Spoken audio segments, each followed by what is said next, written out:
Go to, rude boy, go to. Yeah, yeah, with the KB and the Doctah X, the Ghetto-ologist. You don't know the Ghetto-ologist don't ramp, rude boy, you get me? It's a thing like, it's all like nonsense and all them things get boxed up psychologically, you get me? Today's show scene is entitled, What's Love Got to Do With It? Scene, so Doctah X gonna come in and say one or two things before we start, yeah? Yeah, good evening, London town.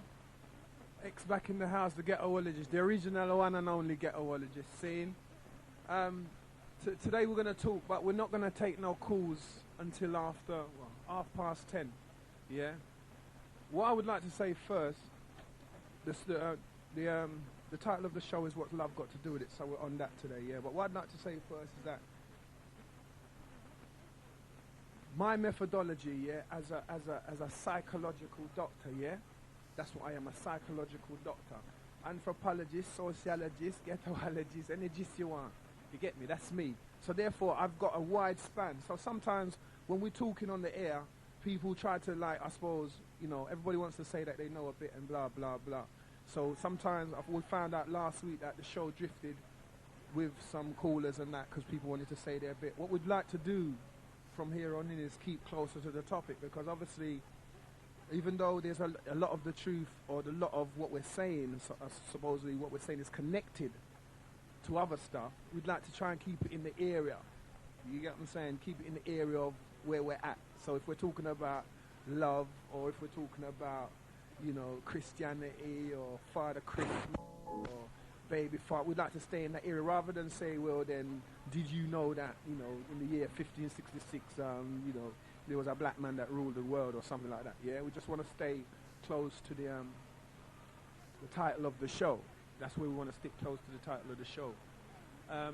Last week I received some flack because I said that Gamma Kid is an impersonator. So I got some flack over that after the show and rare. But I still stand by what I'm saying. I am not saying that I disrespect the youth or there's anything wrong with him or he's not talented. What I am saying clearly is that he's an impersonator. I'm just going to go over this just for those who are concerned.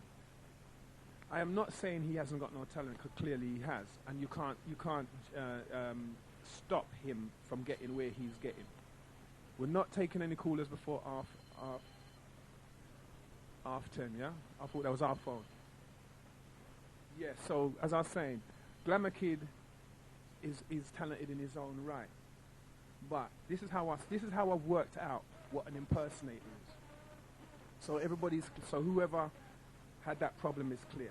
An impersonator is somebody who is able to take on the voice of someone else that is not their voice, or able to act like somebody else that is not them. Yeah, that's what an entertainer all the same, because a lot of people get paid for entertaining in that manner. Yeah, so I'm not saying it's not an entertainer. I'm not saying he shouldn't get paid. But what I'm saying, as a black community, we should know and make the distinction between somebody who impersonates someone else and somebody who is. Especially the English Raggo youths, them that are here and trying to get a little leeway for themselves and trying to make a little headway. Yeah. So as I was saying before, an impersonator is someone who takes on somebody else's style, pattern. You get what I'm saying? And not their own. So if I speak to you like this as I'm speaking now, and then one day I came on the show and I said, yo, what's up, London? What's happening? You know, it's like we're gonna throw down some music and we're gonna show it like that. That means I'm impersonating somebody else. I'm not American. You know what I'm saying? I don't come from there. The only thing I know about America is what I really see on the telly in terms of their culture and that. You know what I'm saying? So that would make me an impersonator if I started to do that. If I've never been to Jamaica, or even if I've got Jamaican parents, if I come on and say, yo, what, rare, I'm not like Metro, who's a bona fide Jamaican. Yeah, me, I've got Jamaican parentage. So therefore, I can have some of that in terms of my own legacy. I can have that, I can use that. But for me to chat that 24/7, that would kind of, it's a letdown of my own inheritance, because there's yes on me born and yes on me grow. You get what I'm saying? Not saying that I'm proud of it, but that's the environment that I was brought up in. You get what I'm saying? That's not what I'm saying. I'm not saying I'm proud of it or what or not. I'm just here. And because I'm here, I have to deal with the vibes that this place brings forward. You get what I'm saying? So when you get someone like the other award winner called Phoebe One, who I know where she comes from, come and sing song going, yo, what's up, and using all the slang, and yo, what's up, and all that stuff. That makes her, as a female, an impersonator too. So that's how clear I want to be on that. I'm not saying that they shouldn't get paid. I'm not saying anything about them as a person because I do not know them as people. All I'm saying is that in terms of black people, we should be clear as to what somebody who impersonates somebody is and somebody who is a natural entertainer. Like, say, for instance, if we talk about people that we know as artists, like we've got Tipper Irie from a longer time, you know, Maxi, all these people them who've got Jamaican influences, but they still sound like themselves. You get what I'm saying? Sweetie Irie and all that, they got Jamaican influences. Sweetie Irie ain't even from Jamaica. You get what I'm saying? But he still sounds like himself.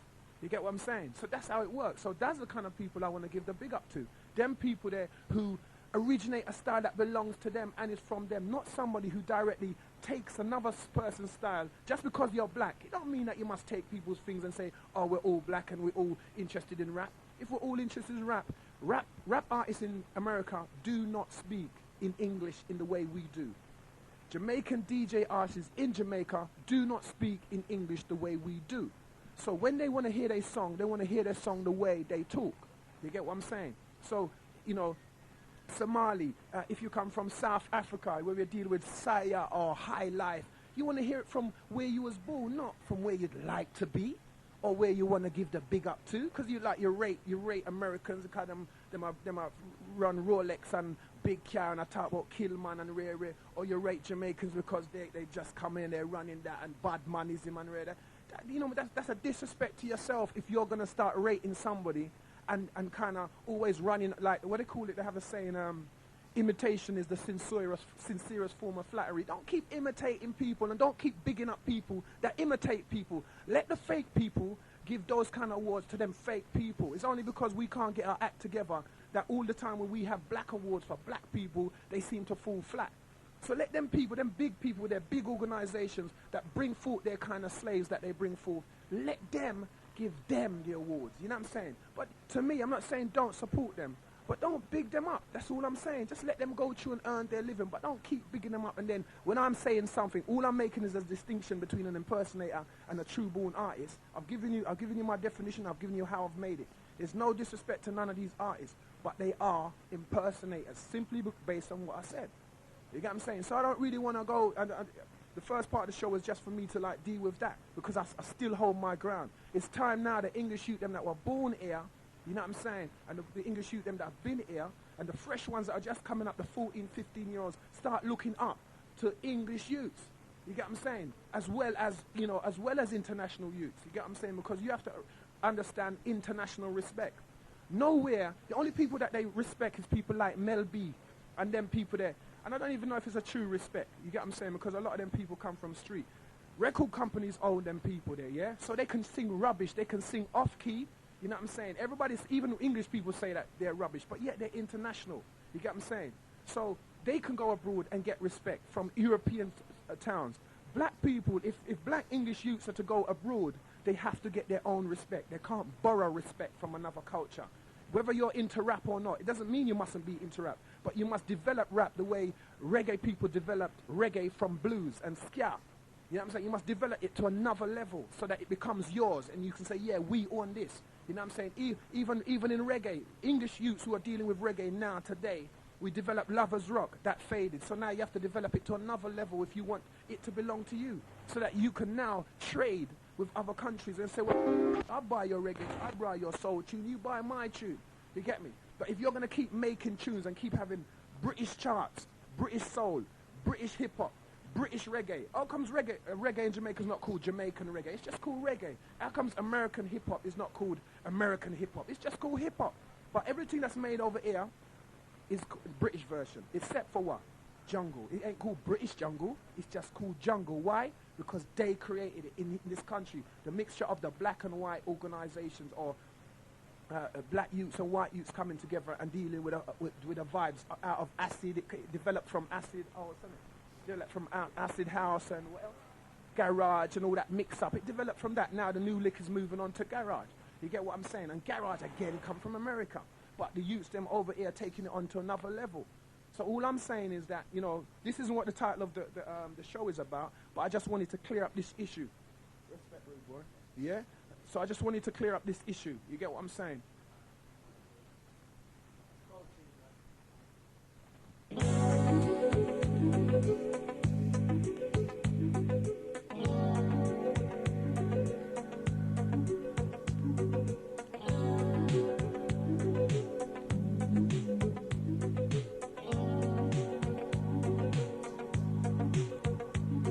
You must understand, the touch of your hand makes my pulse react.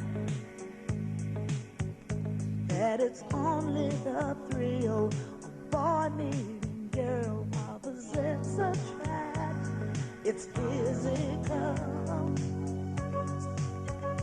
only logical. You must try to ignore that it means more than that. Oh, what's love got to do? It's got to do with it. What's love but a second-hand emotion? What's love got to do? It's got to do with it. Who needs a heart when a heart can be broken? It may seem to you that I'm acting confused when you're close to me. If I tend to look dazed, I read it someplace, I've got cause to be. There's a name for it. There's a phrase that fits. But whatever the reason, you do it for me. Oh, what's love got to do? It's got to do with it. What's love but a second-hand emotion? What's love got to do? It's got to do with it. Who needs a heart when a heart can be broken?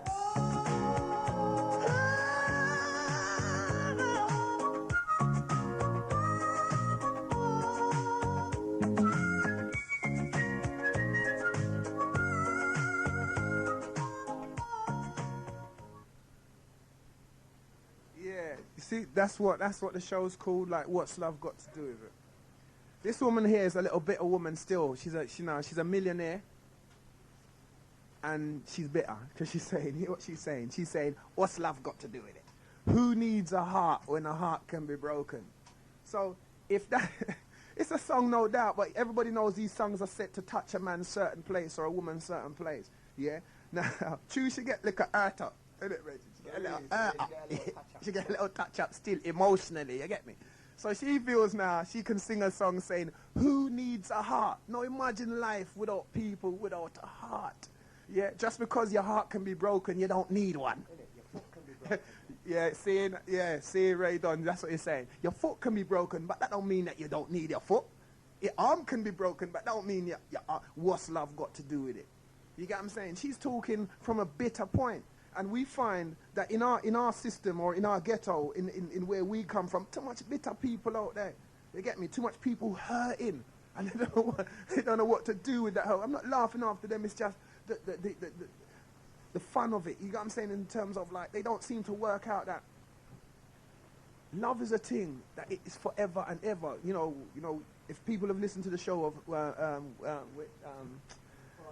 2 weeks, and we did Who is God? And we're saying that God is love, but it's not God is that they, as what people are saying. It's inside you. Love's come from within. You get what I'm saying? So for the community at large, you know what I'm saying, the black community, and I'm talking black without the C. You get me? So take the Caucasian out of black, meaning take the C out of black, so that we don't have black sheep, and we don't have a black day and black male. If we take the C out, and then we start to refer us to ourselves as black people without the C, that is B-L-A-K, black. You get what I'm saying? Then we can start to move, because there's no way people are going to give up the word black, but we need to give up that spelling because it's too related to that. You get what I'm saying? A man sits, you know, I was in a room the other day and a man's talking, yeah, it's a black day, and I'm in the room. You know what I'm saying? I'm thinking to myself, well, obviously he doesn't understand what he's saying, because really that's kind of a disrespect. You get what I'm saying? If they're gonna use black for every negative connotation, then we need to change that style. We need to change that, shift that. You get me? And take that Caucasian out of the black. You get me? That C, take it out, and then have just a B-L-A-K. So when you hear us say UK black, or we mention black on this show, it means B-L-A-K black. The people them who are not mix up and blend up in their blackness. You get me? So when we're dealing with love, we're saying that, yeah, well, love is a thing, so well, boy, it don't mean so well, boy, love is a sex thing, and like, yeah, boy, if she's on that, I'm in her like this because what? She's sexy and rare and no, that's not the kind of love we're dealing with. And we're not dealing with no romantic love.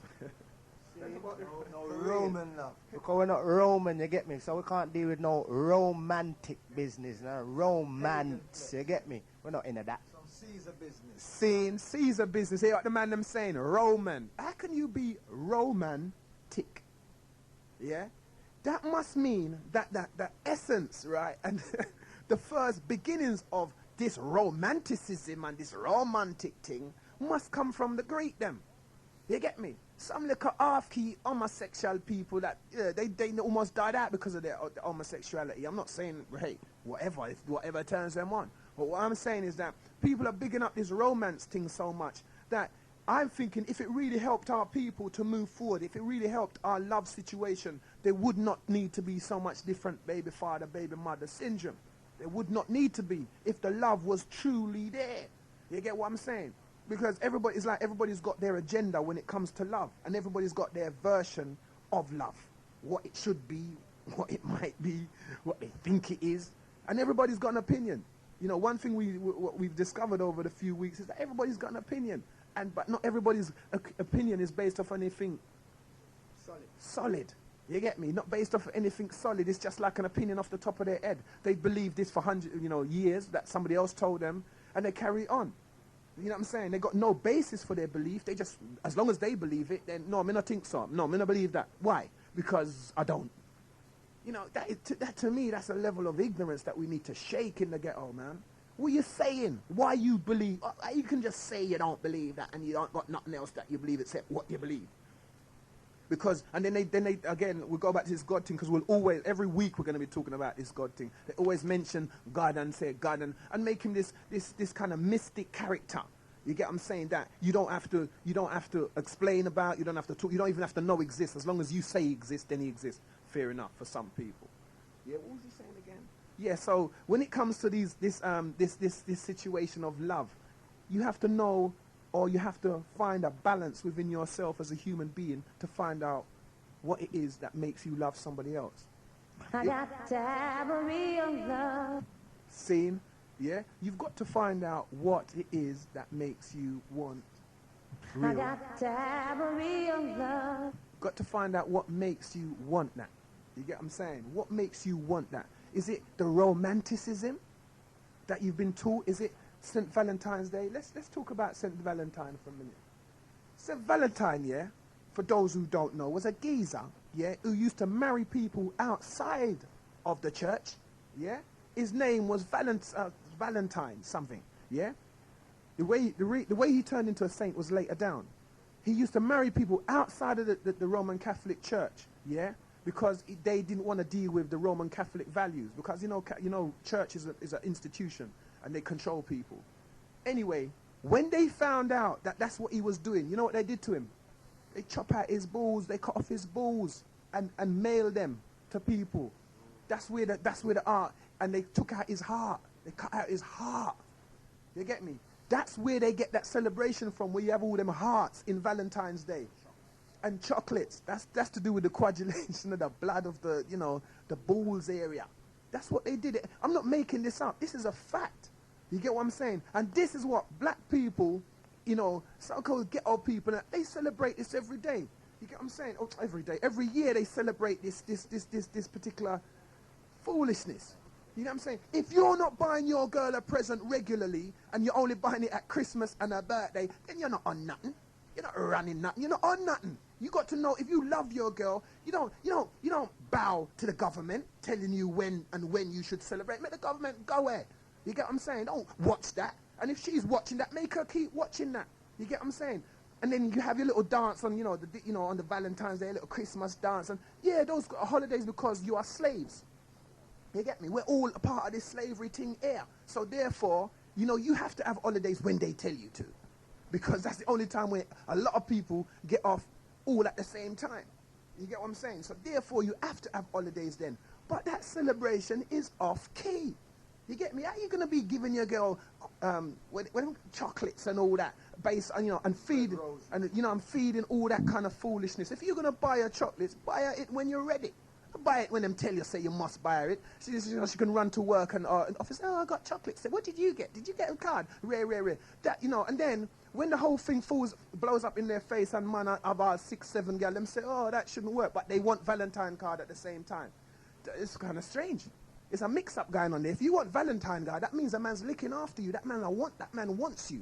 You get what I'm saying? He wants to make you know that he likes you and he wants you. So they play them games because the pagans, which was the original English people, are very sexual. You get what I'm saying? May Day, which is another thing I'll tell you, the dancing around the pole is a fertility symbol. The pole represents a penis. May Day, that is the original celebration. That ain't what I'm making up. This is what you'll find in the history books. You get what I'm saying? And then after that, after they dance around this maypole thing, they used to run off in the wood and have sex. Yes, a pagan celebration. And that's what they call that sex now, is to help to fertilize the earth. True? Yeah, we know that as truth, because you'll find that if you look for it. You understand what I'm saying? So their act is very sexual.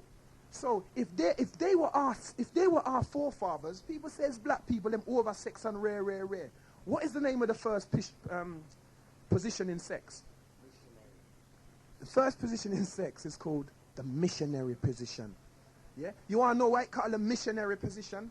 Because it is them that first introduced that particular position in Africa. As what? Missionaries.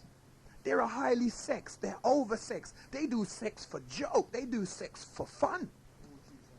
Orgies and all them things that come from them. You don't have no black version of orgies. You're going to have one soon, though, because black people feel that anything white people do is necessary to follow to be advanced and civilized. So we soon have all the black orgies, them, and all the black people saying, yeah, it's all right to have an orgy. And listen, the difference between some of these black people that want to line up themselves and call themselves black, is only their skin color. You get me? It's only their skin color that make them black. You understand? Because you're an MP and you're dark skinned, that don't make you BLAK. That just makes you a dark skinned person, because what makes you a black person is when you go through if you're, for instance, okay, let's switch a bit. If you support Arsenal, how can you be supporting Manchester United at the same time and say that you're an Arsenal supporter, but yet you go to all the Manchester United matches? So if you're a black person, then you should go through and help all these lawyers, doctors, policemen, all these people, judges. They should be in a position where they're helping us. Because a gay man, he found himself in a position to help his other gay brethren. You get what I'm saying? The Indian man found himself in a position to help his Indian brethren. But the black man, he just wants to be like a white man. So half of them people that you see on television and all them places, run them. Don't have them like, yeah, they're big. A lot of the mothers and the fathers ain't got no control over their picking them through slavery, through their working too hard. They got no time. That's why a lot of the children are running amok and what you would say don't have no manners and rare, because the mothers and fathers do not have the time that they need to have in order to nurture. We have a talk on the baby father soon. Are we still having that? Yeah, sometime anyway. But just to digress into that for a little bit, the baby father thing. If you got a community of people, you don't know I'm the Ghetto-ologist and you don't know how I stay. I go all over the place because that's me. I'll come back, don't worry. Yeah? The baby father, he feels it's cool like to run it like that, you know what I'm saying, have youths all over the place. But when he's got 7 youths by 7 different baby mothers, who's bringing up them 7 youths? Especially if the 7 of them are boys, because women can't bring up men. They don't care how tough a baby mother thinks she is. Yeah? And men cannot bring up women. I don't care how tough a black man thinks he is and he's all good. Simply because there are particular idiosyncrasies. You know what idiosyncrasy is? Idiosyncrasy is a particular behavior pattern. You get what I'm saying? That only a man can have and only a woman can have, because what? They have different hormones, yeah? Yeah? They got different hormones. Estrogen, yeah? And what the other one? Testosterone. You understand what I'm saying? So it makes them functionally different.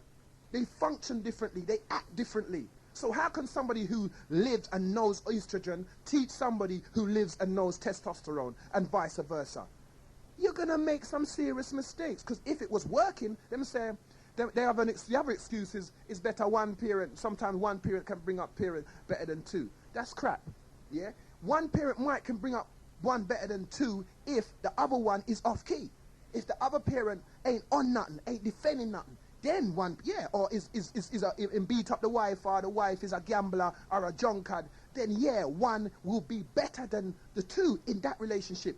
But it doesn't mean one then becomes better than two. It means that in that relationship, one is better than two. Then that would mean that the mother or the father, whichever one, would need to find a male or female role model, so that, you know, the one that they trust and feels will, you know, let their children recognize good qualities within a man. It's no good a woman growing up a man to be the way she feels a man should be, because she don't understand how a man should be. She never made man. And it's no good a man trying to grow up a woman to be the way he feels she should be, because he never made woman. You know what I'm saying? Otherwise, listen, otherwise we would know where to do certain things and put certain things. We never made each other. Yeah, we were born a certain way. Certain woman would like for the man to carry 9 months. But guess what? That not happen. Not my fault. Trust me, I was born a man. I never asked to be a man. I didn't, you know, it had nothing to do with me being a man. I am one, and that's it. And I'm not apologizing for it or nothing. And it's the same thing with the woman. The woman was meant to be a woman. And that particular, I don't know if you want to call it imbalance, it was made before I came here.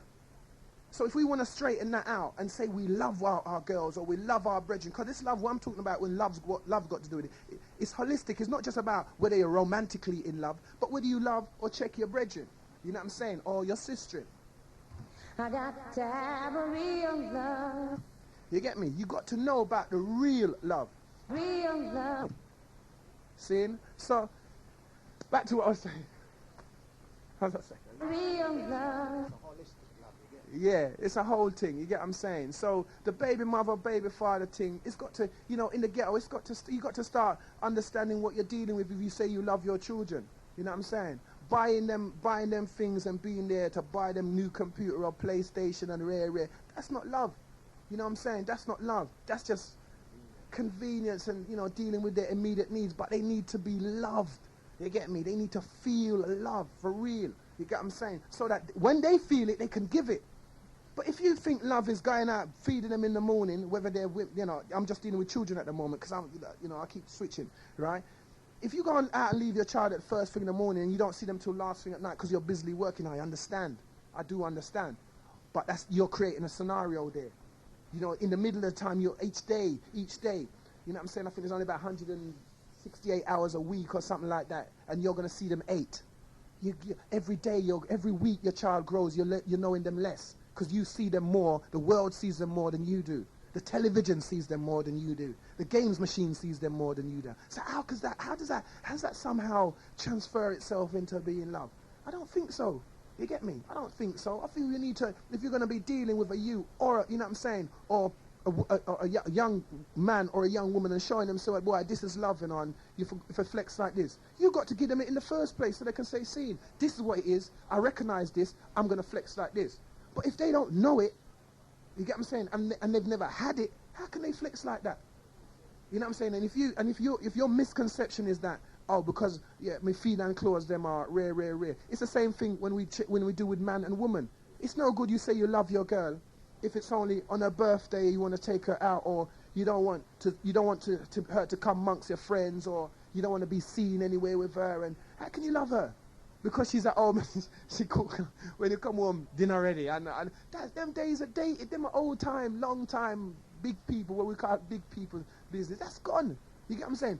But if you have a woman as a friend and a lover and a wife or whichever you want to call, and you make between the two of you a decision, yeah, to do that or flex in a particular way so that you lot can go through, you know what I'm saying, and get on through life.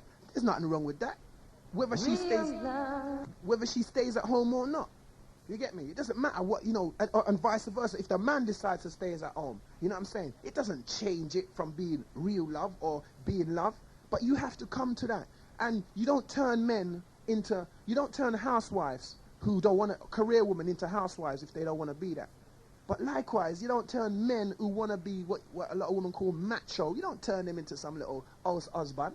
If they think that's them and they can quantify the way they be, meaning that if they can manage the way they are and they are that way by their nature, you know what I mean, find yourself another man. Don't be looking at that man and saying, oh boy, you know, men need to cry some more and they need to do this more. And no, allow that.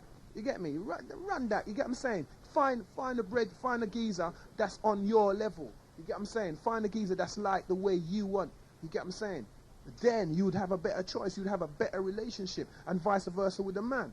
But this meeting in the dance flex, yeah, this little stiffwood flex thing in the dance where you just meet someone tonight and rub down. How the hell do you know someone like that? You get what I'm saying? I know it's the way we socialize, but here, let me show you how it came into being, the dance thing. Through slavery, yeah, when we were coming through slavery, the only time when we had a chance to kind of relax and do our thing, you get what I'm saying, was at the end of the day, right? Whether it was in the fields or mostly in the fields anyway, because the house niggas had a different kind of party, yeah, when the master wasn't there, yeah.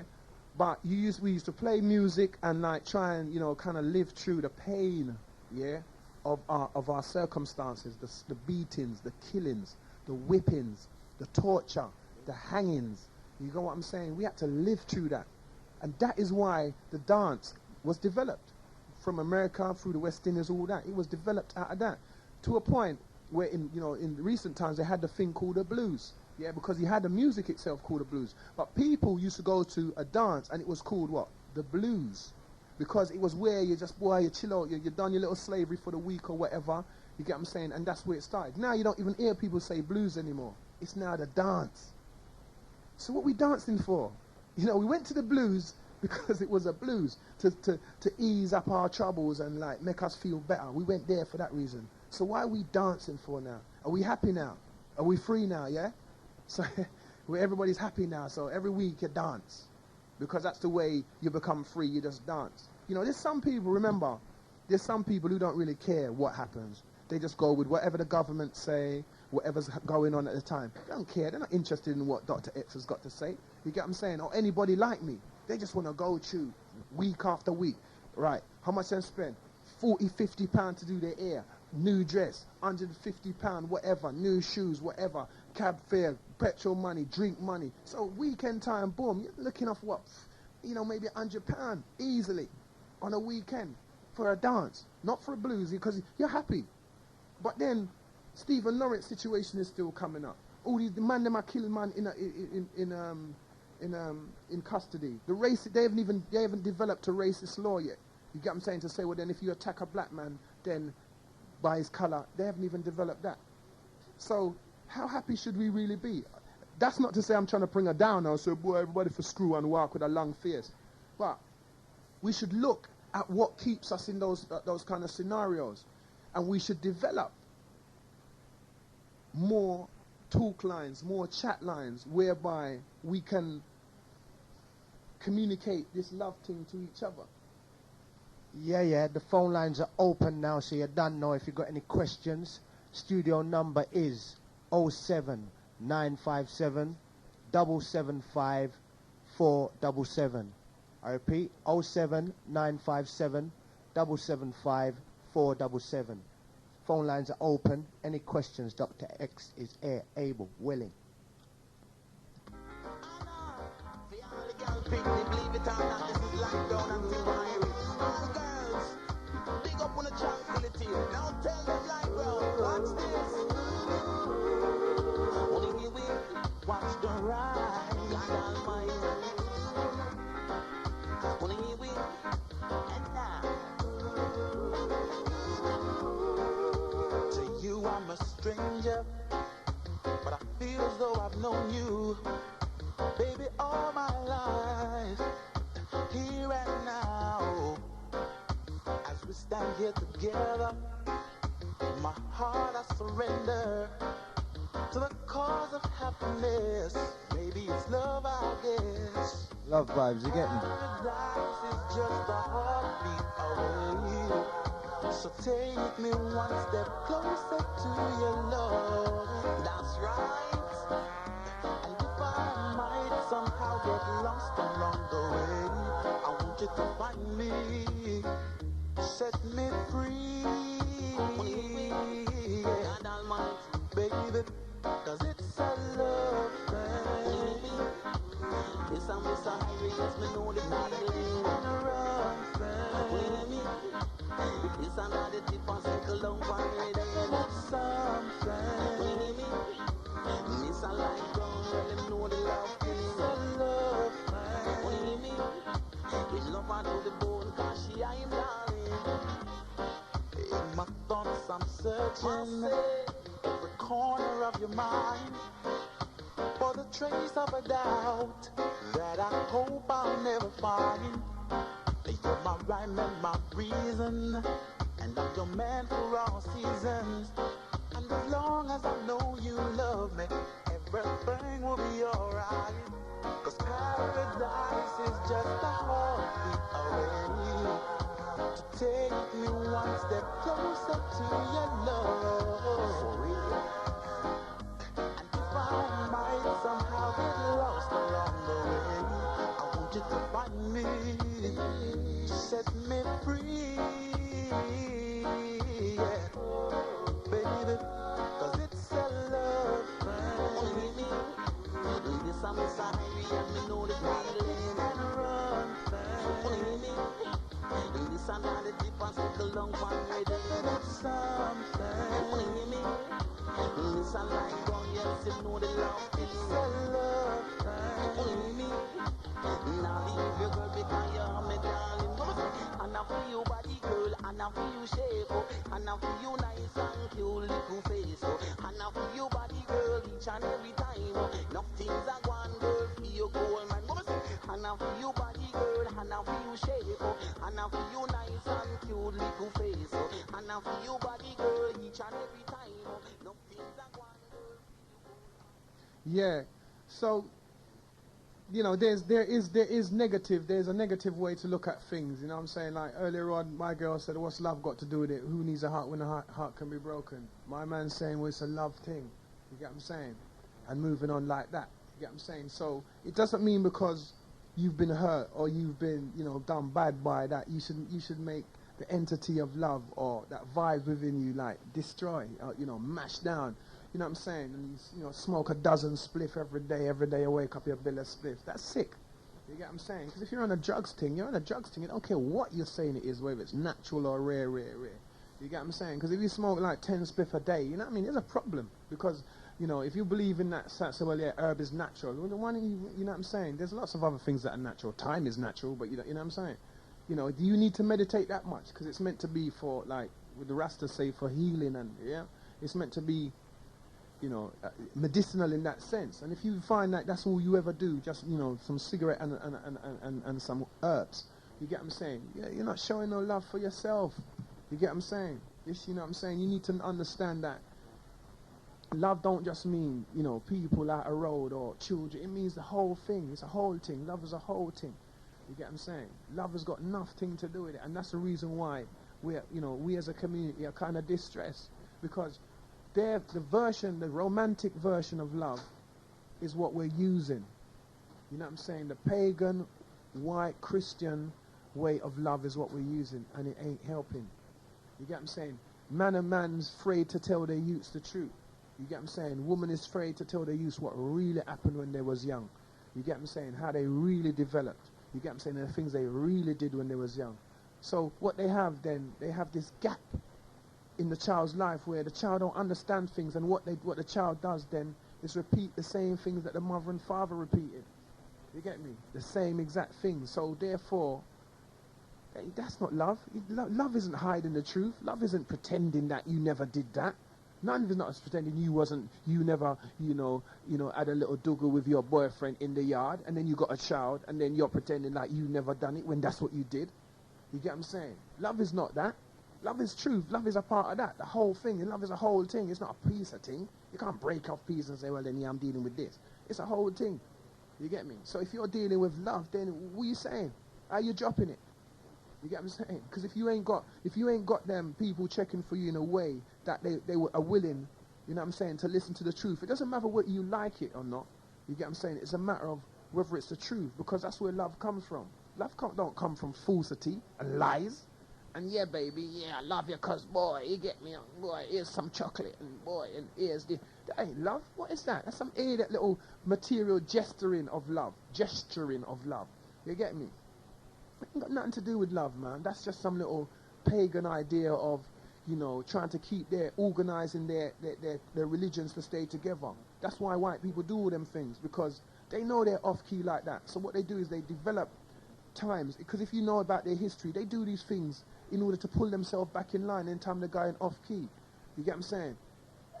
Anybody that has to keep celebrating love all the time, in that manner, in such a false manner, means that there's a problem in the way they love. You get what I'm saying? Because if you have your girl and you're in her, she's supposed to know that. If you got your man and he's in you, he's supposed to know that. You don't have to keep saying, you know, open the door for me. Why don't you bring my suitcase upstairs? Why don't you do this? Why don't you do that? Because you don't need to do that. That's like physical. That's like you have to keep prepping him how to be that romantic thing, that, you know, Cinderella thing, that little fantasy thing. Because at the end of the day, he's going to be what he is, and and the girl's going to be what she is. So if you really want love, then you have to be able to start to accept people for what they are. You get what I'm saying? As I'm talking in a black community, I don't really care about no other community right now, because we're the ones that are hurting. They ain't hurting. You know, all this, you know, we've got too many people, you know, as black people selling out our flex, our liberty, our legacy. They're selling it out, and then they're still calling themselves black, and they still feel they're allowed to have a platform to talk to us. You get what I'm saying? When the chips are down there, oh yes, well I think that black people, you know, because Geezer's a doctor now or something, and then he starts to say, yes, well I was brought up in Brixton, and now I understand that particular behaviour is totally rare, and all that kind of talk. You get what I'm saying? And that makes him think that he's still black, because what? They can't change their colour. You get me? The colour doesn't change. Even though the voice changed, the tone of the voice changed, the idea what he has about black people has changed. But, you know what I'm saying? He's a minority in a minority. Because at the bottom line is we're still here struggling. Whether we're on HB, whether we're in council flat, we're still here struggling about how to live one day to another. You know what I'm saying? But because they've given us a lot of more what you call crutches, you get what I'm saying, to help us along. They're crutches, remember. They're not, it's not freedom of spirit or freedom of self. It's crutches. You know what I'm saying? A girl said last week that we need to get more education. How can you get more education from your oppressor? Your oppressor is only going to teach you what you need to know. Remember, he's only teaching himself. You get what I'm saying? His school is set up for himself. There's not a black school set up for black people, and the psychological damage that slavery has done. They keep telling me, all these little sellout black people keep telling me to forget about slavery. Stop blaming the white man. How can you stop blaming somebody that control? So why does all these girls keep blaming their man? You find them, oh well, you know, he's this and men are that, and why do they keep blaming men then? If you must keep forgetting. Because sometimes when you've been hurt, you have to find a way to deal with the person that hurt you. You get what I'm saying? And you have to find a way. Either you have to learn meditation or yoga or some kind of, or some, you know, some man, they end up with white girls because they were hurt. They can't control blacks, or black girls end up with white men because black men have hurt them. You know what I'm saying? But you hardly find white women who get hurt by white men going to black men necessarily. They go because they want to, because they have more freedom of choice than we have. You know what I'm saying? We use an excuse to switch over to a black man. Or you know, I can love any, you know, I was watching telly the other day, some so-called celebrities are saying they can love everybody, everybody's everything and everything. That's fine if they want to be that way. You know, I'm not saying that Doctah X ain't saying, well, boy, that's not real love or what. What I'm saying is that I'm a part of a race of people that was taken out of Africa and was brought to Jamaica, Trinidad, Barbados, America, all over the world, in fact, yeah? But mainly those places. And we suffer psychologically from the damage that has done. So I'm not saying blame, but what I'm saying is that where are the black people that are supposed to be helping us over that? What do you think these white people do with all them every day you telling them, oh, this person's got this psychological damage, they have this syndrome and that syndrome, and these people are free people.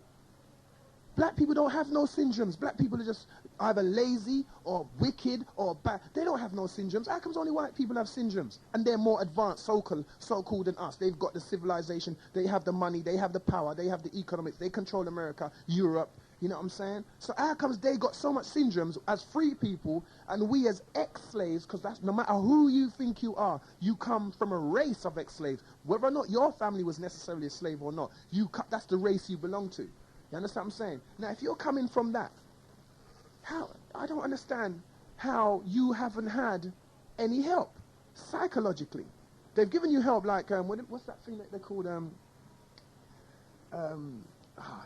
what's that stuff they've given you, like, when they choose a black man over a white man for a job? There's a name for it. I can't remember the name at the moment. Positive discrimination, bar radon. You get what I'm saying? That's what they've done. They've given you that in terms of a physical and financial, but they haven't helped your psyche, because black people that are trying to be so right. You know, the Christians, them are hiding so much stuff. You know what I'm saying? They're trying to, set themselves up to be, a better class of person, because they still don't realize that basically they're just the modern day 1998 version of a slave. You know what I'm saying? That's what I'm dealing with. You know what I'm saying? So they hate when youths come out and like, boy, I don't respond, I'm not on that. You know what I'm saying? I'm going through like this. They hate that. Why? Because they're saying, oh, they ain't got no manners and they... But what they're saying is that, no, they're not saying that. They're saying, well, hold up a minute. I've grown up. I've watched all this bollocks. I see the white boy. When I was at school, I used to duff the white boys in and rear. I don't see them as necessarily better than me. Although, like, fighting is not the only way to measure if you're better or whatever. But they're obviously not physically, because we rule all the physical sports on the planet that we have access to, we run. The ones we don't have access to is the ones we can't run. Not because we're not good at it, because we don't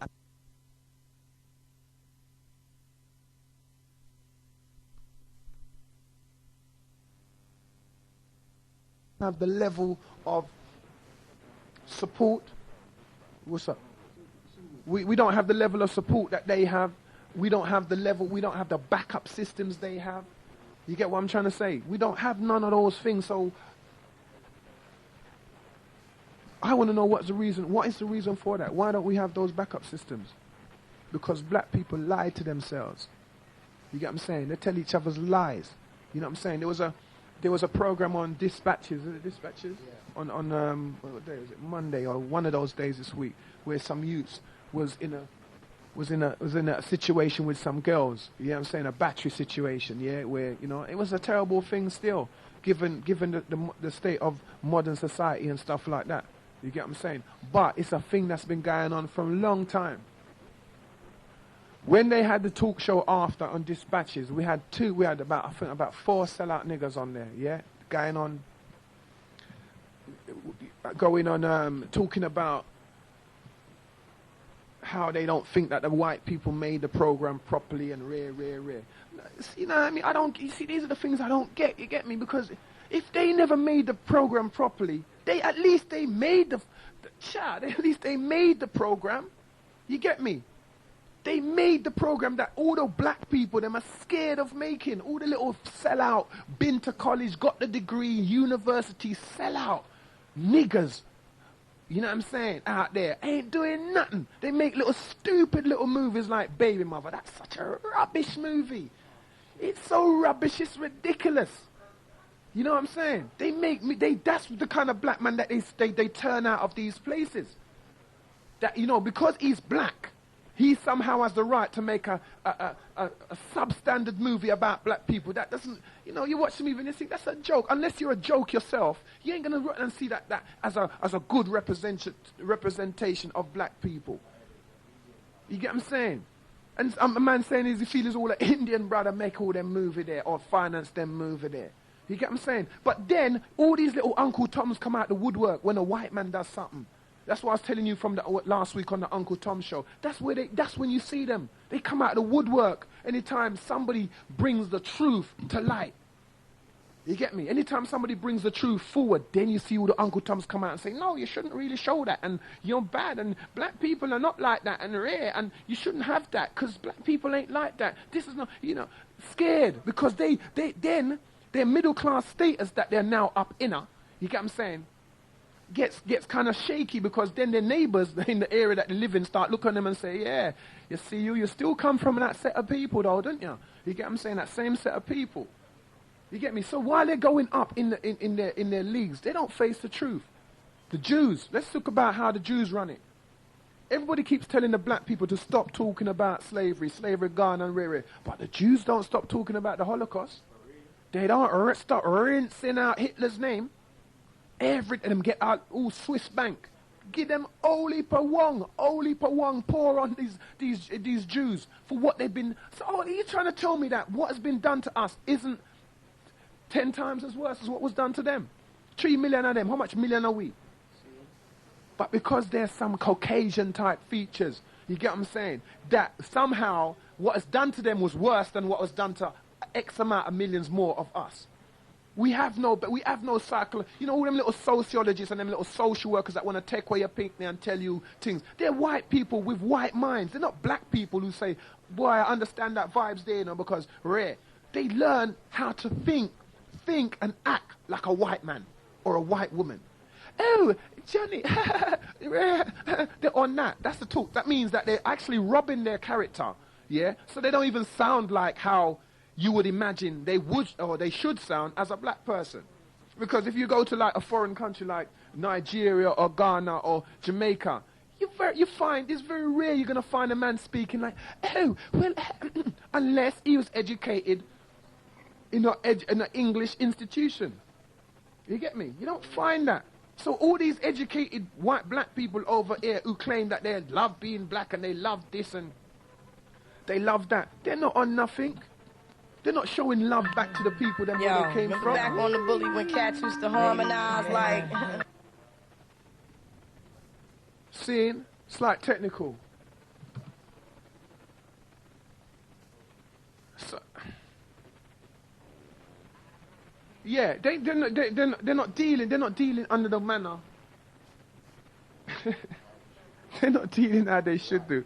You get what I'm saying? They're just not flexing, you know what I mean? They're not flexing right. Run that, rude boy, run that, because that's a long. You know what I mean? Just run it, rude boy, just run it. Well, I know none of y'all. Yo, remember back on the bully when cats used to harmonize like... Yo, my men and my women, don't forget about the dean. This is not the most the king. Yo, it's about a thing. Yo, feel real good with it. And lick 2 shots in the atmosphere. 079 775 447. Friend, the one you let hit it and never called you again. Remember when he told you he was about to Benjamins? You act like you ain't him, they give him a little trims. It began. Now you think you really gon' pretend like you wasn't down and you called him again. Plus when you give it up so easy, you ain't even fooling him. If you did it then you probably can. Talking out your neck saying you're a Christian, a Muslim, sleeping with the gin. Now that was the sin that did Jezebel in. Who you gonna tell when the repercussions spin? Showing off your ass cause you thinking it's a trend, girlfriend. Let me break it down for you again. You know I only said cause I'm truly genuine. Don't be a hard rock when you really are a gem, baby girl. Respect is just the minimum. Nigga, you still defending them now. Lauren is only human. Don't think I haven't been through the same predicament. Let it sit inside your head like a million women in Philly pen. It's silly when girls sell their souls because it's sin. Look at where you be in. Hair weaves like Europeans. Fake nails done by Koreans. Come again. A win-win, come again. A win-win, come again. Come again. Yeah, guys, you know you better watch out. Some girls are only about that thing, that thing, that thing, that thing, that thing, that thing. The second verse is dedicated to the man more concerned with his rims and his Timbs and his women. Him and his man come in the club like hooligans. Don't care who they your fan, popping yang. You got yeah. Let's stop pretend. The one that pack pissed out by the waist man, crissed out by the casement. Still the name of his basement. The pretty face man claiming that they did a bid man. Need to take care of their 3 and 4 kids. Been the face in court case when the child support late. Money taking, heartbreaking. Now you wonder why women hate me. The sneaky silent man, the punk domestic violence man, the quick to shoot the steam and stop acting like boys and be men. How you gon' win when you ain't right within? How you gon' win when you ain't right within? How you gon' win when you ain't right within? Come again. Yo, come again. The French drink, come again. Yeah.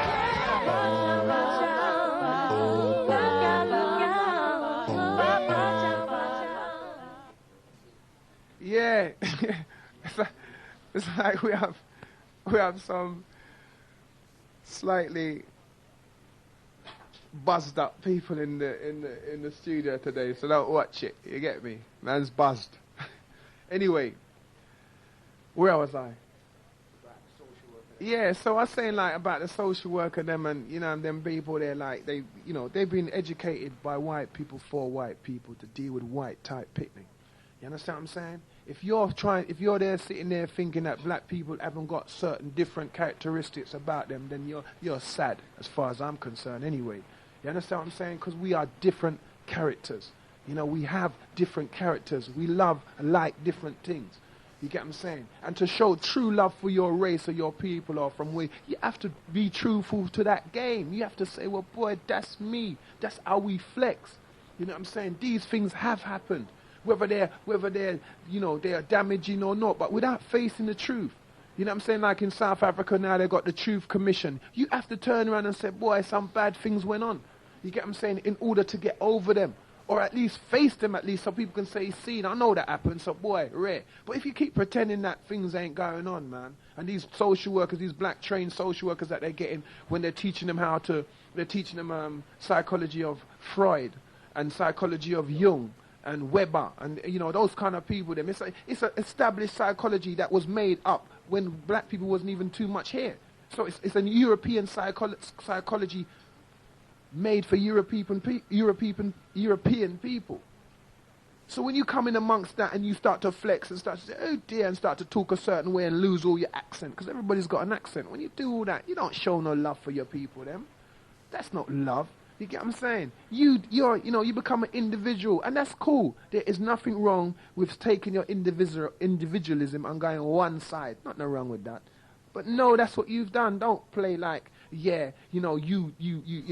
matter as much. We should start now differentiating between people who matter to us as a people and as a community and those who don't. All they're there for is lip service. And when the white man wants to communicate with somebody, he finds them. He always finds these people, draw them out and say, yeah, because he believes that the ghetto black man, doesn't have self-control. Doesn't know how to manage himself properly in order to sit down in these debates. So they get the little sellout one that they've controlled, the little Uncle Tom one, and then he says, well, I was brought up in Lewisham, I was brought up in Brixton like 15 years ago. So it's a black man talking, saying that his 15 years of bringing up in Brixton 15 years ago somehow has a bearing on his other 10 years of whitewashing in the institutions. It has none. You get what I'm saying? He is like a foreigner. That's why when you go back to Jamaica now from England after you've been here a while, they call you a foreigner. You get what I'm saying? Because what? You've been here, once you pick up those vibes of that place where you're from, you know what I'm saying, or where you're at now, then you don't relate to the place where you're from that well. You get what I'm saying? And let anybody come and argue that with me. You get what I'm saying? It doesn't make no sense. Anywhere in the world, whether you come from Czechoslovakia to England, or it's the same. There's no difference just because you're black. The only difference is that white people can disappear in their whiteness all over the world. France, blah, unless they're Mediterranean in that sense. But black people can't. So because they can't disappear, even though they talk like white people, they have hors d'oeuvres, they have little brunches and and they can't disappear. No matter where you go, say, yes, a black man there. But it doesn't necessarily mean, again, going back to what I said, it doesn't necessarily mean that he is B-L-A-K black. It means he's B-L-A-C-K black. You get what I'm saying? He's a part of that majority there, or minority, should I say. You get me? So if you're dealing with love for your people, then you have to rebel, isn't it? It's clear, isn't it? If you've been given a particular remit to do something, whether it's, say for instance, you was given, your mother lives in the house and the government gives you a remit to mash down the house, because they want to be doing it. You have to search your soul to find out whether or not you will do that, whether you mash down that house. That's what you have to search your soul and find, And in order not to do that, to show that you love your parent better than you love your oppressor, you have to rebel against the man who's sending you to mash down your own mother's yard. You get me? So when these people who become educated by the system find themselves in the system, all up in the system. Seeing so far up in it, it's ridiculous. You get what I'm saying? When they turn around and then tell you that they love black people, what are they talking about? Because there's no rebellion in there. There's no, all right, you know, like, okay, here's another scenario. When black people first came from Jamaica or wherever they came from, or Nigeria or whatever, they came here to earn money to go back. Yeah? So really what they came here to do was take from here and feed back their native country. You get what I'm saying? So that's loyalty. You get what I'm saying? That's how you measure loyalty. You come, you take from one source to feed a source that you love more. You understand what I'm saying? But what has happened is that they've come from this source, one place, a foreign place, come here and stayed here and not feeding anything back. So do you then call that love still? Do you then say that, well, they haven't managed to do that, but they still love their country, when they haven't really shown any love in sense of finances or education? They're not sending books back. They're not, you know, would you call that love? I don't think so. How would you call that love if you cannot give back to where you come from? So when these people are saying, oh, they're black and all they ever do is be middle class and go golfing and or whatever they do, you get what I'm saying? Saying that they still love where they come from and they're still black and they still go to Jamaica and say, what man and all that. That's rubbish. That's minor. You get me? That ain't nothing to do with, that's nothing to do with progress. That's nothing to do with forwarding of the black humanity. It's nothing to do with it. It's just some people masking as if they're down for us when they're not really. You get what I'm saying? And we should start to expose these people. You know what I'm saying? We should be allowed in these places to voice our opinions properly. You know what I'm saying? Black slaves only tell black people to be quiet because they don't like the way black people's going on in a white community. You get what I'm saying? When you go to like all the Cactus Club and you go and you see certain shows and and the people them ain't good, you can boo them because you're a black person in a black country with your black rules. Over here, the black slaves who already been to the universities, already been educated, already know how to quote unquote behave, tell you say you can't boo, tell you say you can't say nothing. You pay your money, but you don't have the right to say anything about what you're seeing. You don't have the right to protest about what you're seeing. Just like it and lump it. That's the English way. You know what I'm saying? That's the British way. Like it and lump it. Stiff upper lip. Now, true enough for the youths, them don't want not in a no stiff upper lip business. You get what I'm saying? Raggo, what? Nah, I ain't on that. You get what I'm saying? I'm not on that. I'm not going to let that do me that. People saying, well, they don't have this. It's the mothers and fathers, yeah? And I can't say whether it's their love or not, but what I can say is that they are to blame as much. You get what I'm saying? Because when the child was 1 to the age of 5, he couldn't do anything for himself, whether it's he or she. Yes, Radon speaking. Yes, Doctah X, I get that clearly, trust me. But what is it? Is it all about, like, some people are masking and, like, dropping it like, yeah, they're on a love thing, but whereas they ain't really on a love thing, they're on something else. They're about, yeah, the papers, you know what I mean, about some wrong and about bettering their situation, not really responding for their youths. Or is it that we're so messed up as black people, B-L-A-K, that we don't even understand the definition of love, and we're under some mix-up and confusion? Yeah, yeah, definitely. You answered that in yourself. Because, yeah, we're definitely under some mix-up, I figure. You get what I'm saying? Because when you have somebody who captured you, beat you up, kick up all your foreparents and all your forefathers and your foremothers and bust them up, jail them up, whip them up, cut them up, throw them overboard. You know, for those of you who've seen Amistad, it ain't no fun thing, it ain't no fiction thing. You know, the story itself might have been dramatized, but it's true. You get what I'm saying? It's come from something that really happened. You get what I'm saying? When that happens, and then you start to follow that man who, because he was good to you, because he gave you a job and some dough money, and he gave you an opportunity to better yourself so you can say, I'm middle class now, like him. You know what I'm saying? Meanwhile, the rest of you are still, you know, suffering in the field, so-called. You get what I'm saying? Because he gave you an opportunity to better yourself, you now rate everything he does. You get what I'm saying? You want his car. You know what I'm saying? You don't have no loyalty except to him. You know, black man, certain black youth and you know, everybody's got a lot to say about their one another. You get what I'm saying?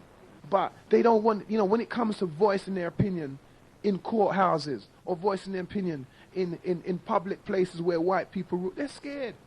They're deadly scared. And then, they're coming to you and say, well, what you need is more education, and you need more of this, and you need more of that. You don't need no more of that. What you need to do is educate yourself.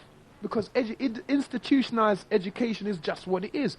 Institutionalized. That means that the rules and all the little games that they play in order to keep your mind in a slave-like mode is what you're going to find yourself in. The safer people are the people who study for themselves. The safer people is the ones who stay close to their home environment and are able, as hard as it may be, to study at the same time. The ones who go away all to Leeds and sit amongst them and live amongst them, rent a house with them in it and they're in trouble. Because then you have to keep bowing, and because they rule. No matter how you look at it, white people rule the planet at the present moment in time. They kicked up the Indians them in America, they rule there. They kicked up the Aborigines in Australia. Remember, Australia don't belong to them. They rule there. They kicked up the Indians them in Jamaica and across the West Indians, all the Arawaks. They mashed them down. You got what I'm saying? Destroyed them. They rule there. You know what I'm saying? Everywhere they go, the Indians in Pakistan, India, and them places there, they went up there and kicked them up over there. You know what I'm saying? So you have a majority of their behavior is whiteified. So the Indians, like I said before in my other show, are just as much the oppressors and the Jew as everybody else. We're wholly oppressed. We're not just oppressed by, a particular, like the Japanese with the Chinese or something. We're oppressed by everybody else around us. Everybody else uses us as fodder. And to the point, respect, where we oppress ourselves. You get what I'm saying? Afraid to voice out, afraid to be. Because, we got, boy, it's, I'm too uncouth. Like I'm in a meeting and I say something rare. I'm saying, what's that all about? It's like, oh, I should have said something in another way. That would have made me, a better person. That would show that I'm educated. I mean, I know stuff. You don't have to be going a certain way to show your education. That's a slave mind. That's a slave. You have to go in a way because you're working for a master. When you go to work and they say, wear this uniform, you can't tell them nothing. That means, all right, let's not say you're a slave, but you're part of the working class. But if you take that same objective outside of the workforce, you become a slave. Because then you've got to do as you're told, even though you're not getting paid. You know what I'm saying? And this is how they want me and people like me to behave. You know what I'm saying? They want me to behave like a slave at all times. Behave myself at all times. Yet the white yobbos can go mash down pubs and kick up people and tear down the place. And it's like, they're okay because they're white. As soon as a black man does something like that, something's wrong with him. He's sick and he needs help and he's this and he's that. And rare, why black people can't do this one. It's just a part of this kind of capitalistic living.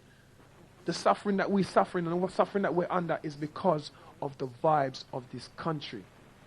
And the people them who are in place, the black people them that have found their place in this society, are not helping the people to get to a higher position. They've become the slave master's house nigger.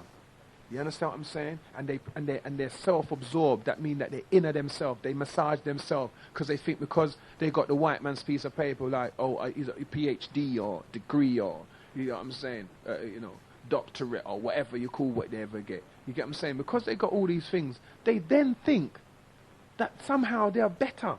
But you see, when some other white racist wants to put dog shit through their letterbox, he's going to put it. That doesn't change. You understand what I'm saying? And that's when he goes around and then says, yeah, I'm black because look, I'm still getting, I got my white wife, but I'm still getting thing. You get what I'm saying? And what I'm saying is that black man loving a white woman isn't no lesser love. I'm not saying that.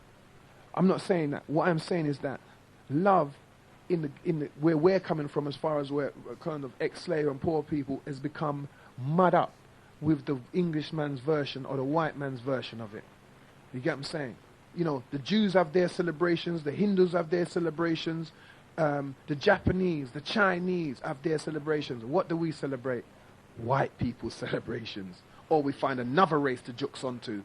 Arab people's celebrations. We're Muslims or we're Christians or, we always find somebody else's, you know what I'm saying? We Africans were the first, well, not even the first, what they call,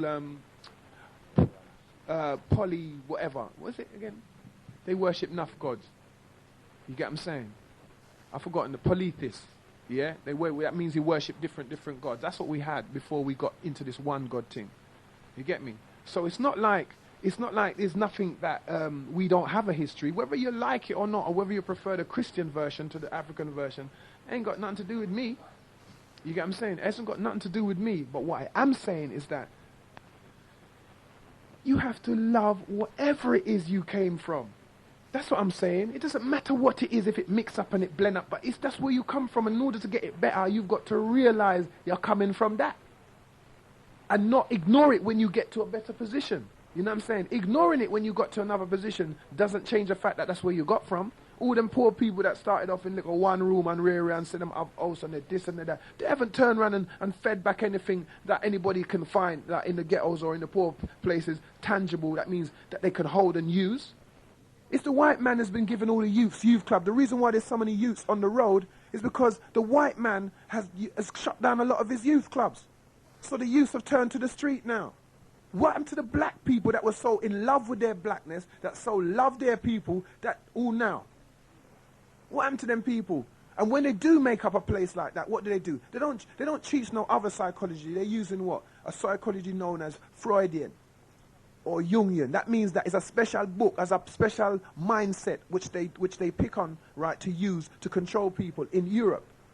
Black people haven't, all these doctors that have studied under Freud or these black people that have done psychology haven't come with a new one, because they now don't understand themselves anymore, but they understand Europeans more. So now they don't even know how to use the psychology that is come out of slavery, because it's not the same as a white man who's fought in World War I, World War II, the Boer War, all them. It's not the same. You know what I'm saying? We need to find out which time, with these people who are so getting all that, they need to come back and say, right, now I've got all that knowledge, just like when what I mentioned earlier. Now I've got all that knowledge. Let me form it to help my people. Not father the white man's cause and say, well then, yeah, this is it. You understand me? This is what I'm on. You get what I'm saying? I know this and I know that kind of education based on the white man's philosophy. That is not, what does that do? Well, how does that help people who are, are not having their mothers around or their fathers around, and the X amount of, it's like a man saying to me, boy, it's like you waste your time, you talk and, you know what I mean, nobody now listen to you because just go on same way. But you see, what I'm about, what the psychological surgery is about, as far as Ghetto-ology is concerned, is about finding one person that's hearing what I'm saying at least. You get what I'm saying? Because if it's only one person find that, that's one more than before. You know what I'm saying? That understands that in order to move forward, you have to learn how to love. Not love romantically, but to love from your heart, to love from your soul. That don't mean that you wouldn't do somebody something if they're trying to kill you or picnic them or take away your pain. Or it doesn't mean that. What it means is that you understand the pain that we've been through over the last 4 centuries.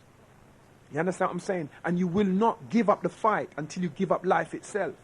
Because a man said to me the other day, when I mentioned Nanny to him about Jamaica as a hero, he was just a national hero. Because of people like that, you know what I'm saying? Because of people like Malcolm X, because of people like Malcolm, and even for them, look at the Jesus people, them who said, God so loved the world, he gave his own. It's the same thing again, isn't it? Loving and giving forward something because of that love. So if you really and truly love, then you will give up something for that. But no, everybody too nice up. Everybody want a car and everybody want to live good life and rare. Nobody can't be bothered because they're all saying, well, boy, everybody else is doing that, so boy, as much as if you can't beat them, join them. You get what I'm saying? What kind of attitude is that? You know what I'm saying? That can't work. That can't do nothing. That can't take the youth them off the street. That can't take the drugs them out of the community. That can't do nothing. You know what I'm saying? All them little big chest steroid black men them that they have in the West End and all over the place, bodyguarding everybody and rare. How comes you never see them bodyguarding any of us? It's only white people program them a bodyguard and say them a black man. You get what I'm saying? What's happened to all that? Where's their direction? So and everybody else has let them off, innit? Because everybody else is busily minding their own business. So we become like fodder. We become like cheap consumers. They don't really, except for when we join together for a riot or something, they don't really bother about us. Because we don't even bother about ourselves. You know what I'm saying? And worst of all, I keep saying these sellout ones who, you know, become educated and then leave the ghetto totally the way they found it. You know, you can't keep leaving the ghetto the way you found it. Look at all them people who are making money, who say that they're black and this and that. You know, the one Lennox Lewis gives some money for opening a school, not necessarily for black people, but for poor people, because he understands where he's coming from. You get what I'm saying? And what? Did any of the others, Banks or any of them other geezers come forward and give him some money to help keep it open? Nah. It turned out I think his government helped come forward again. You get what I'm saying? That's the kind of black people that we've got in our community that don't care about nothing but themselves. But you always see them when it comes to showing off time. Here's a television program where you can say how clever you've been and how educated you are and how much you know about people and how much you think black man's sexuality is all bent up and, you know, that's all they got good for. You know what I'm saying? Keep saying how much, you know, black men think they're this, these are the black girls. You know what I'm saying? Instead of saying, well, boy, I understand the dilemma because it comes from slavery. They're using it like as if we all started off on the same footing. You get what I'm saying? They're trying to act like, the women are trying to act like, the ones who get in position trying to act like black men are some kind of different kind of brother. You get what I'm saying? When the Vikings and the Anglo-Saxons of this were some of the most serious rapists. You get what I'm saying? Rape wasn't created by black. The law wasn't mugging. The law was here when we got here. You understand what I'm saying? They try to make us look as if we're less because we're black and we're raggo and we're going through. Certain man's trying to think they end up in jail because they don't want to work for the white man. And people say, well, you know what I'm saying? You know, but you're in jail, you know, it's better you do. You know, but some man, their dignity won't allow them to do that. They'd prefer keep going in and out of jail. Maybe they're silly. But, you know, I can't vouch for whether they're silly or not. All I can say is that's what they do. A lot of them do that. So you find a lot more black males in jail than anywhere else. More black people in institutions than anywhere. And all these black people out there loving them. All these nurses, black nurses and all that. They're not for us. You know what I'm saying? They get mixed up. Their love is barren. You know what I'm saying? It's not real love. It's a barren kind of thing. You get what I'm saying? It has no effect upon the ghetto community or the community at large. No effect whatsoever. And if it has no effect, then it has no use. You get what I'm saying? A man should stop, you know, keep bigging up these people and start to talk out more. You know what I'm saying? All the little ghetto youths out there who knows that certain things ain't right, talk up. I don't care because they can't do you nothing. All they can do is tell you to shut up. But talk up and see certain things and expose it. You know what I'm saying? All that, you know, we're not in that, what's the elders thing there? Be seen and not heard. Respect your elders. Them time there's some old time, long time, old-fashioned thing. We're dealing with now, star. You get what I'm saying? If the elder does not respect you, then don't respect the elder. Simple. It's not a complicated thing. Because respect is born of the soul. It isn't born because you're older. So what if the man is older than you and he's mentally retarded? Then you must respect him. That don't make no sense. That might have made sense 100 years ago because of the type of situations we found ourselves in the slave communities 100 years ago. It doesn't make sense today. Because a lot of them elders, you know, a lot of them elders are like looking little girls. A lot of them older men are looking like little teenage girls who are still in all school. You get what I'm saying? So the teenagers now have learned to disrespect black men because enough of them are out there looking little picnic girls out of school and say, yeah, I had a walk on the nigger eye, may I look on red. What's that? You know what I'm saying? That's an idiot flex. You get what I'm saying? That doesn't forward nobody. You get what I'm saying? In fact, it damages more than it fixes. So if we're coming from that, why are we keeping up the same foolishness? And why are people just allowing it? You get what I'm saying? Nobody now said nothing. Nobody's not saying nothing over the air. Nobody's not saying nothing in the newspapers. All the little sellout people them are on what they're on. You get what I'm saying? Because they want to champion their own causes. You know what I'm saying? And as soon as somebody mentions something that has a realm of truth in it, everybody, all the little sellout them jump up and say, you can't say that. You can't say that. That's, you know, that's absolutely absurd and rare. And everybody come out with their little European thesis that Freud taught them or they learned from some white indoctrinated college somewhere. You get what I'm saying? That's what they keep doing. So people keep being afraid to come out and talk what they really know is really going on. Enough people not into the love talk because some man said, boy, I don't want to be a sap and rare. But they're into the sex talk. You get what I'm saying? The inner the lust talk. Anything we talk about, yeah, rock the walk and the slum and rare. As soon as you talk that, yeah, everybody's all up and all nervous about, yeah, slum. What you say? You get me? What's all that about? You get what I'm saying? If you can't control yourself to a level, right, that your people them are starting to move forward, don't let no old boy chat to no little 15-year-old and think he's the flex. He's substandard. He's substandard in his brain. This is not out of Mongolia. You understand what I'm saying? Man's to look at their own age, or even if the girl is say reasonable age, 20 in her 20s, and the man in her 60s. At least you know she's making up a decision based upon hopefully what her knowledge base. Even if I'm smart, she won't be smart and I wait for him for dead for getting money. That's his business. But a 15-year-old, a 13-year-old should not be with no boy over no other age but her own. Because she's not ready for that. You know what I'm saying? No matter how mature she might seem, it's how mature she is. You get what I'm saying? I know them little things, I know them little isms, people allowing them little isms to go on because enough of the communities mash up. You know what I'm saying? Nobody's not saying nothing to certain man. That certain man are upfront about certain talk. You get what I'm saying? Because they're bad man or they're this and that. So everybody say, yeah, that can run. But that's mashing up the community again. That's no love. You get what I'm saying? That's just it coming like some devil monks in the community that's just running rampant and don't care that nothing's not going in. They love the chaos. You know what I'm saying? That's what we're doing. We're feeding these people who love chaos, who love freeness, who love people who don't love. Because if you love if me have a youth certain age, no boy, no youth man certain age can't talk to her. You know what I'm saying? He can't see her and chat to her what I'm about. He could have bad like whatever. You get what I'm saying? Because that was not because it's not right. It's not a principled thing to do. Look your own age. Wear your size. That's what I'm in. You get what I'm saying? Or look around that age group, or find somebody who's already mature enough to know their own mind. See if you don't get run. You know what I'm saying? But when you have these girls, these young girls who don't have much of a role model in terms of their father. You get what I'm saying? They don't have much of a role model in terms of their father, and they don't have nobody to turn to help, no mentor or no male. That's what happens to them. You know, they're looking some love. They're looking a father figure. Because if these same so-called intelligent people understand psychology, they will understand what happens in those kind of situations, and they should turn around and give help back to the community. You get what I'm saying? You can't. That's why enough of them girls are going for big man. They want car. They want some semblance of love. Because they're not getting that. You know what I'm saying? So they'll find it anywhere they can find it. They will take it. You get me? They'll find it anywhere they can take it. And that is how we are staying in the same position that we've been staying in since God knows when. You get what I'm saying? Yeah? We're not moving from anywhere. We're in the same mix-up, blend-up situation that we've been in since God knows when. If you believe in our God. You know what I'm saying? Yeah?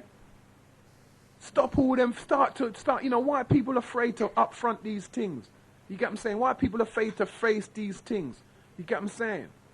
You know, you got little girls, 13, 14-year-olds with mobiles. What's a 13-year-old doing with a mobile? You get what I'm saying? In the ghetto. You get what I'm saying? You know, she's 5'7". That means she's tall as she can be, and she's 13 with a mobile. Well, some stupid people out there, as parents. It shows, right, that the parents haven't even grown up. You get what I'm saying? Because she's not a dolly. You don't give someone at 13 who doesn't know nothing. If, for instance, she has a particular, she's developed something in her life whereby the phone is needed, then yeah. But why do you think these mothers have to keep doing it? Because they're not giving the child no love. And they substitute it with these things. So the girls get forward early. You understand what I'm saying? And then the mother says, or the father says, I'll try my best. And of course, you can't blame the mother for trying her best, or the father for trying his best. But when they continually allow these same things, who is there for their help? Who's their psychological helper? You get what I'm saying? Because remember, these people are trying to mask like they're doing a good job. But we know they're not. Otherwise, that situation wouldn't come about. We know they're not doing a good job. You get what I'm saying?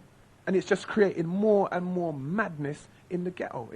When I say ghetto, I mean the places, all these council estates and all these places. That's ghetto. In case, people think I'm talking about some shack somewhere in Brazil.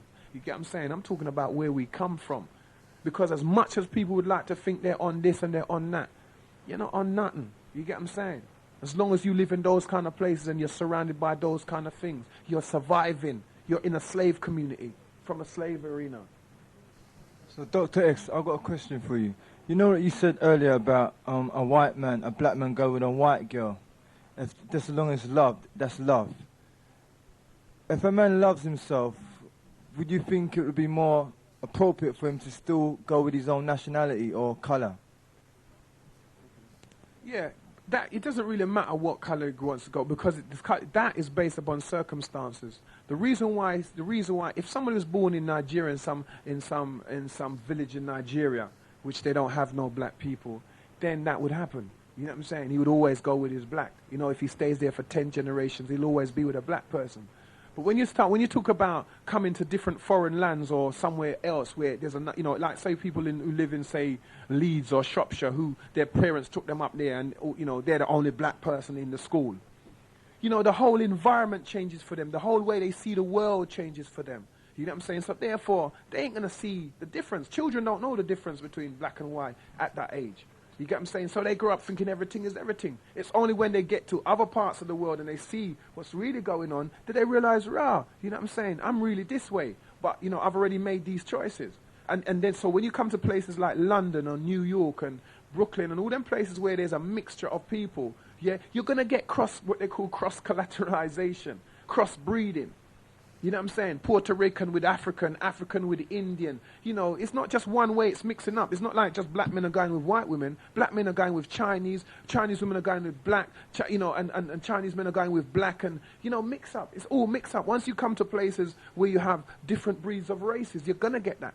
You get what I'm saying? So whether they love each other or not, that's not for me to say, but it's not saying it's impossible. It's not saying it shouldn't happen. But what I am saying is that for those who say that this is what they believe in, for those who say that they're inner, they're black, leave them black people to do what they're doing. You get what I'm saying? Because remember, there was a time when the Nation of Islam said, boy, the white man is the devil. Now they're not too saying that again. You get what I'm saying? Because 1 and 2 Nation of Islam man is mixing up with the white people, them, and getting in romantically involved with them. So it's like, rah. We have to change that quick, because that can't work. You know what I'm saying? So now they're not the devil anymore, but they was the devil a little while ago. So all them little foolishness there. You know what I'm saying? It happened because it's psychological. You get what I'm saying? And that's what we need. We need people to be truthful about what's happening. We need not this little idiot talk about, you can't say that. You can't. Of course you can say that. You can say that because you know what's going on. You can say that because you know young boys are battering girls on the road. You can say that. You get what I'm saying? You can say that because you know young girls are edging them on. They might not like the outcome of what happens, but they edge them on. I'm not saying every girl does it, but it's a part of how it works. The girl has to play a part in it for it to even run. You get what I'm saying? We're not talking about out and out. We're talking about these situations where there's a certain amount of compliance on behalf of the female. You understand what I'm saying? These are facts that we have to get into. And so then if we get into that fact, and we don't deny that fact, then we can start to look at the reasons why the female is flirtatious. Then we can start to look at the reasons why why one youth would want to go into a woman after his brethren. You get what I'm saying? Because that is not the flex. What are you doing that for? After your brethren, after your fourth brethren, you're going to say, yeah, I'm on one as a rude boy, and I went in after I'm the fifth one. In the you know what I'm saying? To me, that's off key, star. You get me? You know what I'm saying? Those are the things we need to look at. It's not good saying, well, boy, them shouldn't do it and that's wrong. But just even thinking of doing it. You know what I mean? I've known a battery since I was a youth. I know it's been going on for the longest time. Anybody that's been a rude boy at school knows about them things. You get what I'm saying? It's something that we don't talk about because the people them who control won't let you talk about it. You understand what I'm saying? They mask it. They say it's too indecent. Let's not talk. Let's hide it. Let's sweep it under the carpet. Let's not talk about stuff like that. Let's pretend that we're all good like the white people. Let's be like white people. Pretend that we're civilized. White people are the only people with serial murders, because I don't know no serial murder black man. Serial rapists. They got their own serious problems, rude boy.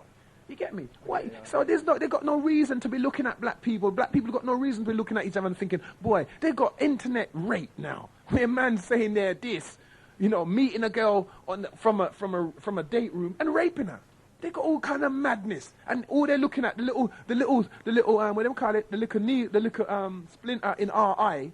They're looking at, you know, people are looking at and they can't recognize it's just a splinter. It ain't a big block of wood. And if we can pull it out and deal and tend to the wound, then we can sort something out. We can make the race. It's no good these one individuals becoming doctors and lawyers. We need to have a progressive people. You know what I'm saying? Or find ourselves more progressive than we do find ourselves now, in order for us to move along. We're in the 21st century coming up. This little Bakawal primitive mindset can't work. You get me? Truth has to come forward. Primitive mindset can't work in the year 2000 and change. You know what I'm saying? Because I for one, any children that I have, not gonna be thinking like that. I'm not teaching them to think like an aid. I'm not teaching them that, and I'm properly teaching them. I'm not just going to let them out there and say, I'm going to show them how to take knowledge and replant it. You understand what I'm saying? I'm saying how to help themselves while helping others, not just helping themselves. You get what I'm saying? That's what the Doctah is all about. That's what Ghetto-ology is all about. It's the knowing of other things and knowing where you come from, and has got the balls to respect and say, yeah, I'm a ghetto-ologist. What's wrong with that? You get what I'm saying? Ooh, what's that? What's that? I can call it what I like. You get what I'm saying? Because I am me, and I know where I'm coming from. And the only way that I'm going to get out of where I'm at is to recognize that that's where I come from. You get what I'm saying? Those who don't think that we live in a ghetto, it's fine. Nobody now tell them to think that. I just know what I know, and they know what they know. Because some people don't even know where they live. They think everything is all crisp. You get what I'm saying? Some like a board or some like a breeze block yard where, you know what I mean, you hear someone fart next door and all that game. You get what I'm saying? They think that's because it looks pretty on the outside, somehow they've moved up. I don't think so, do you? You get what I'm saying? You know, hear somebody like pulling their chain next door and all that, and you think that you're saying one because your house looks pretty on the outside. You know what I'm saying? The outside thing is not the flex. You get me? It's the inside what really matters. You know what I'm saying? So if someone's showing you love, it doesn't matter what color they are. You get me? As long as that's what they're showing, and you can understand that to be that. Yeah, I've got a next question for you, Doctah X. You know that you was talking about this love thing. If someone doesn't know how to love, how could they learn to love? That's what I'd like to know. You get me? Boy, that's deep, rude boy. Trust me, KB. That's a deep, deep question, because you know what I'm saying. That would suggest that I'm the authority on that. You know what I'm saying? It would suggest that I know, say, yeah, this is all your love and this is all you got through. I don't know that, rude boy. I can't really say that. But what I can say is that the people who don't know how to love are hurting properly, and they're going to do some off-key things. They're not going to know that their behavior is leading to more destructiveness. They're not going to understand that. You know what I'm saying? They're not going to understand the way they go about life leads to destruction in that sense. That means that they're gonna experience a lot of negative things about their daily life, which would either make them a chain smoker, you know, a consistent can't stop raver. You know what I'm saying? A druggist can't stop billing spliff every day. Them need at least, you know, they're licking off all crazy amounts of weed a week. You know, cokehead. You get what I'm saying? Because they don't know how to love. Because we see what saves a lot of people in terms of those kind of addictions, is the ability to love. So when you find somebody go out every week in, week out, they just want to go out. They're having a problem. You know, I just want to enjoy myself. Why? You know what I'm saying? You know what I'm saying? If that's all you're on, why is that? There has to be a reason. It ain't just, I just want to, because I want to. There is a reason why your body craves sugar, why you want to drink water. There's no such thing as, what are you doing? Nothing. There's no such thing as nothing.